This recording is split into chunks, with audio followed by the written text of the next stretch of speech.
Hey everyone, welcome back to your channel, the go-to place for all things mathematics. I'm Ziba and today we have an exciting video lined up for you. We'll be diving into the world of graphing different functions from trigonometry to exponential, polynomial, and more. So if you're ready to unlock the secrets of this mathematical graph, hit that subscribe button and let's get it started. First up, let's explore the fascinating world of trigonometric function. We will graph some sine and cosine function, talk about the amplitude, frequency, and period. It's all about capturing those beautiful wave-like patterns on the Cartesian plane. So as I just mentioned, we will be doing trigonometry functions first. But first of all, let's do a quick recap on the trigonometric functions. So let's start with a recap on trigonometry. We have three important trigonometry basic functions: the sine, the cosine, and the tangent. The sine of an angle, remember, when we're talking about trigonometry, we're always talking about an angle. So the sine of an angle, by definition, it's opposite over hypotenuse. So if you put the initials, it will come up to SOH. The cosine of an angle, see, there is an angle, it's adjacent over hypotenuse. So adjacent over hypotenuse, CAH. C comes from the cosine, A from adjacent, H from hypotenuse. And the third one, which is tangent, T coming from the tangent, it's opposite over adjacent. Opposite over adjacent. So as you know, in other words, tangent can be written as sine of an angle over the cosine of the same angle. So let me emphasize, because this is very important. When we're talking about trigonometry, we're always talking about angles. Another important property about or characteristics of right angle triangles. So right angle, this is the sine. This is when it's 90 degrees. This is how we show it in a triangle. When it's a right angle triangle, the square of the length of the hypotenuse is equal to the sum of the squares of the length of the other two sides. So if this is hypotenuse, right? Hypotenuse to the power 2, it's equal to the sum of the other two sides, each one raised to the power 2. So this one to the power 2, it's equal to opposite to the power 2 plus adjacent to the power 2. Okay, so for any of these triangles, this rule apply, and it's called the Pythagorean identity. So if you hear about the Pythagorean identity, it's about right angle triangles and the hypotenuse to the power 2, it's equal to the other two sides, each one raised to the power 2, the sum of those other two sides. Okay, this is another important property of triangles, right angle triangles, that you can use to find the length of the missing sides. Another important concept is the unit circle, which is a circle with a radius 1 centered at the origin, as you can see. Okay, and the trigonometric functions can be defined in terms of point on the unit circle. So let's say here, as you know, this is a circle, this is the origin, right? So these are all the radius, different radius. As you know, the radius, it's always equal, okay? And then this unit circle is called unit circle because the radius is 1, okay? So this is the origin, this is the radius, and we will define trigonometric functions for each of these points on the circumference of the circle. Okay, so this is how it works. Let me show you. So let's say for the sine function, sine of an angle. So let's say if your angle is between this line and this line, okay, this would be your angle, right? So the sine of this angle would be the y coordinate of a point of the unit circle. I will show you why. So let's say here the unit circle, okay? So this is your angle. So remember, when we're talking about trigonometry, we're always talking about an angle. So this is your theta, okay? For sine of this angle, this is how we go. Sine of theta, right? We need to have this distance, right? This distance, right? Because this is the opposite. If you consider this one as a triangle, this is the opposite, right? So we need this distance over this, because this would be the hypotenuse. This would be a right angle and this would be hypotenuse. Remember, the radius is 1, so the hypotenuse is 1, but we need to find this angle, this, what you call it, this length, okay? So this length, it's equal to, because you know each point on the circumference has got an x and y coordinate, and this is exactly equal to, yes, the y coordinate of the point, right? So the sine of angle, which is 30, it's equal to half. This is how you calculate it. Okay, so let's say I pick another angle. Let's say now this time I go with 60 degree. Okay, so with 60 degree, this would be from this line all the way to here. Okay, this is 60 degree. Okay, so starting from, this is the angle between these two lines. Okay, so again, if I want to define the sine of 60 in degree, that would be the hypotenuse, which is again 1, and the opposite. Remember here, the opposite side. Okay, so here, this is 90 degree. This is the hypotenuse. That's what I put 1. And then I need the length of this side, which is again equal to y coordinates of the point, which is square root of 3 divided by 2. So this is how you can calculate the sine and cosine, or even the tangent. So let's calculate the cosine of the angle. So again, we're considering the same angle, 60 degree. We want to find the cosine. So the cosine, again, it's the hypotenuse, which is the same, but this time I need to find this length. Okay, so this length, it's equal to the x coordinate of the point, which is 1 over 2.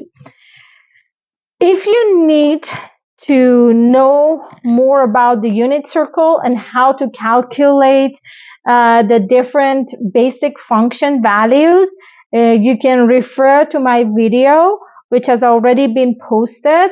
But in this video, I want to specifically talk about graphing various functions. So let's say this is the function, this is the graph of a sine function, okay? As you can see, it's a curvy graph, but we want to see how this function is shifted horizontally, vertically, what is the amplitude, what is the period, and what do we mean by a periodic signal, okay? So let's see. Remember, guys, I will just start with giving you the rules, a rule of thumb. Okay, so what I need by rule of thumb is that whenever you're asked to do graph a function, you always have a function. Let's say y equals f of x, right? That means you will have a function which has two variables, y and x, and then it's two variables, right? So there are two variables, y and x. Okay, so let's say I just write a trigonometric function, let's say 3 sine 2x. Okay, so as you can see, we have two variables, y and x. Okay, One of these variables is called the dependent and the other one is called the independent. Okay, so here the independent variable is x and the y is called dependent. It's called dependent variable because the value of y at every single instant or every single time point depends on the value of x. Okay, so this is independent variable. Okay, so this is a trigonometric function. What if you are given a simple line function, right? Again, it's the same scenario. You have got a function in terms of two variables. The x is independent, the y is dependent. Okay, now let's do another function. Let's see if the same thing applies. So here I give you an exponential function. See? Again, x and y, they're two variables, one of them dependent, the other independent. So no matter what function you get, if you're asked to graph it, there is one very simple rule. Okay? Remember, first you have to identify the dependent and independent variables. Then you create a simple table, x and y. Okay? X is your dependent variable, right? So you will start by giving values to the x and then finding the corresponding value for y. And it depends. If you're using if you know the general shape of a function, you can just find, let's say, 3 or 4 points, and knowing the general properties and shape of a function, you can come up with the exact graph of the function. But if the function is higher order and rather complicated, then you would need more points to come with the detailed graph of the function. So here, let's say I want to graph this line. Okay, so I know it's a line. I start by giving it x as 0, so y would be 4, and then x is equal to 1. If x is 1, the y would be equal to 7. Okay, so for a line, okay, 2 points would be enough. Okay, so here I have x, I have y, so I find the points 0 and 4, let's say. This is one of the points, and 1 and 7, let's say. Okay, so for a line, you only need 2 points. When you have the 2 points, you mark it down, okay, and then you simply connect these 2 points together, and there you go. You have your line, okay? With line, it's very easy. You connect this point and you extend it from both sides because, as you know, lines are unlimited. Can I do 3 points or 4 points? Yes, exactly. You can do as many points as you like to find the shape of a line, the graph of a line, but 2 points is the minimum. What if you have got a quadratic function, let's say 2 times x plus 1 to the power 2 plus 4, okay? There are some rules which we will discuss it in another video, and you can do these kind of functions, quadratic, linear, if you know how to shift them vertically or horizontally. But here we want to know the very basics. We want to know how can we do it if we don't know anything about the shifting and everything. So here again, I start by giving values to x and find the corresponding value for y. So I usually start with small numbers. Small numbers are easier to work with. So let's say if x is 0, this will be 0. 1 to the power 2, it's 1 times 2 is 2 plus 4 is 6. What if I give it 1? So that would be 2 to the power 2 is 4, 8, 8 plus 4, it's 12. What if it's 2? 3 to the power 2, it's 9. 18, 22. Negative 1, so this will come up to 0. 2 times 0, it's 2, plus 4 is 6. What if this time I give it negative 2? So that would be negative 1 to the power 2, it's plus 1, times 2 is 2 plus 4, it's 6. Okay? So now let's do it. Sorry, I made a mistake here because these two cannot be 6 at the same time. So I just checked it and it should be 4. Okay, so here you have a few points. Let's graph it together. Okay, so again, I do my axis, right? And I know that most of the values are on the positive side. Okay, so here I would go X, I would go Y. Let's find the points. 0 and 6. So 0, 6 would be here. 1 and 12, let's say, would be here. 2 and 22, somewhere around here. Negative 1, okay. Negative 1 and 4, okay. Negative 1 and 4, let's say it would be around here. Negative 2, negative 2 and 6, right?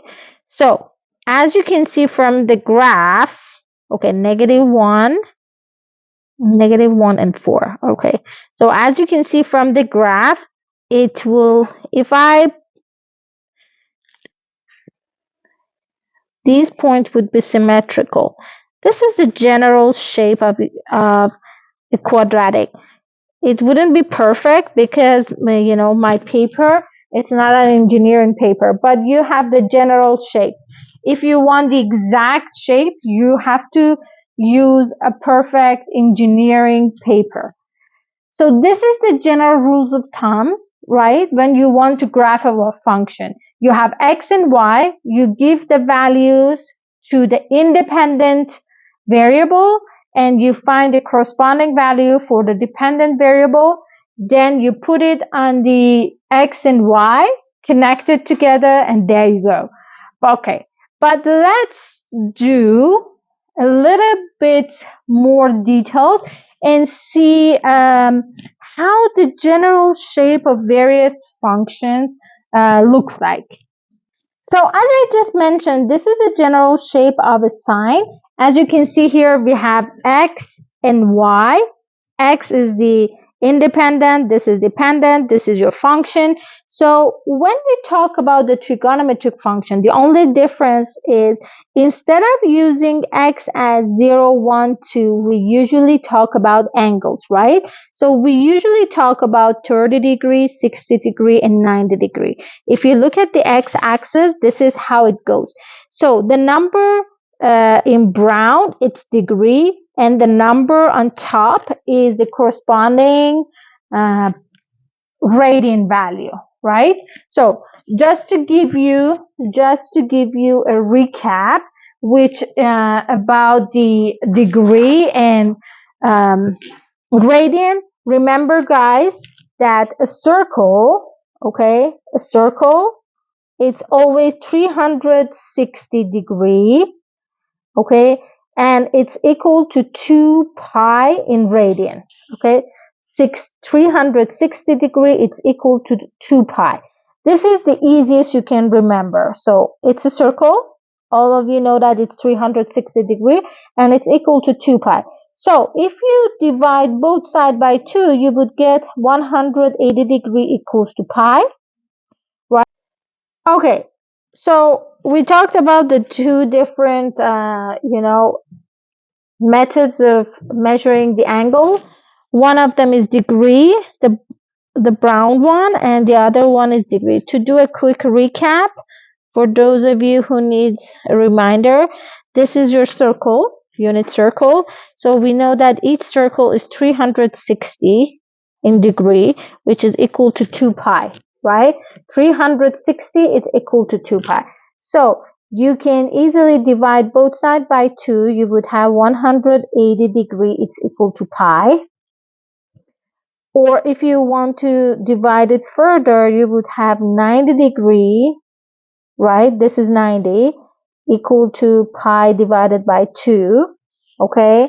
If you want to go another step further, you can divide both sides by 2. Then you would get 45 degree. It's equal to pi over 4.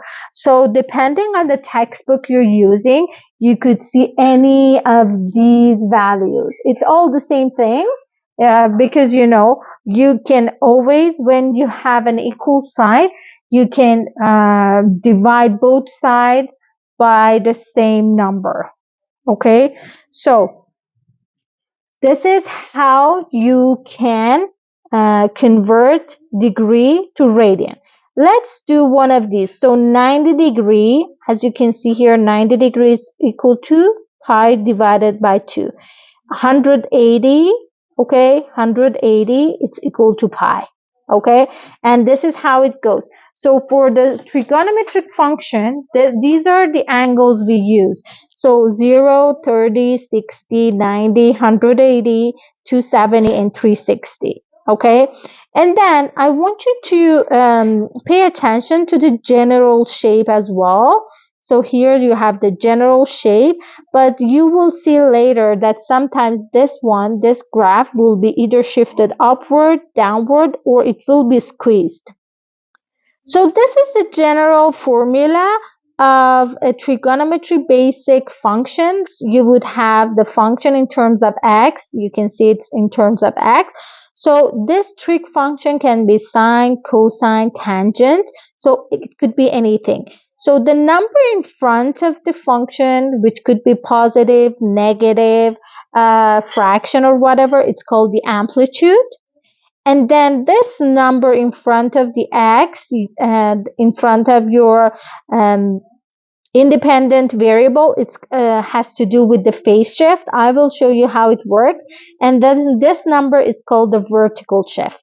Okay, so you would have a phase shift and then you would have a vertical shift. Okay, let me show you another slide here. So there is another slide here I want you to take a look at here closely. So this is again your sine function. As you can see, the A is your amplitude, right? The B, okay? So the B, remember, what was the B? It was the B and C, they work together to form the phase shift, right? And the D is the vertical shift. Okay, so the period, it's actually 2 pi over b, and it shows the units, like the building block of your function. So if you find the shape of one period, okay, in one period, if you find the shape in one period, then you can copy the shape with the same period, and then you will get the total shape of a sine. So let me go back to our, the basic function that we had on sine. So remember here, guys. So remember here, like if you take a look at here closely, from here to here, okay, this is the shape, right? This is the building block. This is the unit. So you have this shape repeating over and over. So you can see the same thing happening from here to here, 1 time, 2 time, then 3 time, and it goes forever. And what is the length which this thing occurs? It's from 0 to 360 or 2 pi. This is called the period, right? The period. So every 360 degree, this function repeats itself. Let's take a look at here. So from here to here, it's from negative 360 to 0, which is actually the magnitude, it's 360. So the function has repeated itself. So from here, 1 unit, another 360, another time it repeated itself. Okay? Okay. So as I just mentioned, this is the sine. This is an exponential function. This is the general shape. You can graph this function with the rule of thumb that I just discussed. Give values to x and find the corresponding y values. Okay, again, this is another graph with exponential functions. 3 to the power x, 2 to the power x, and 1.5 to the power x, and 1.1. You know that the base, these are the base, can be any number. As the base gets lower, it gets closer to, let's say a line. And like if the base is bigger, like the slope is higher. Okay, and this is another graph with sine and cosine. So again, with cosine, you would see that there is a pattern repeating itself. And with basic cosine, which is cosine x, the amplitude is 1. So the maximum is 1. The minimum is -1. So the peak to peak distance is 2, right? And as you can see here, this is the shape, and every 360 it repeats itself. Please continue watching part 2 of this video, which I will be discussing in more details of how to do various other types of graphs.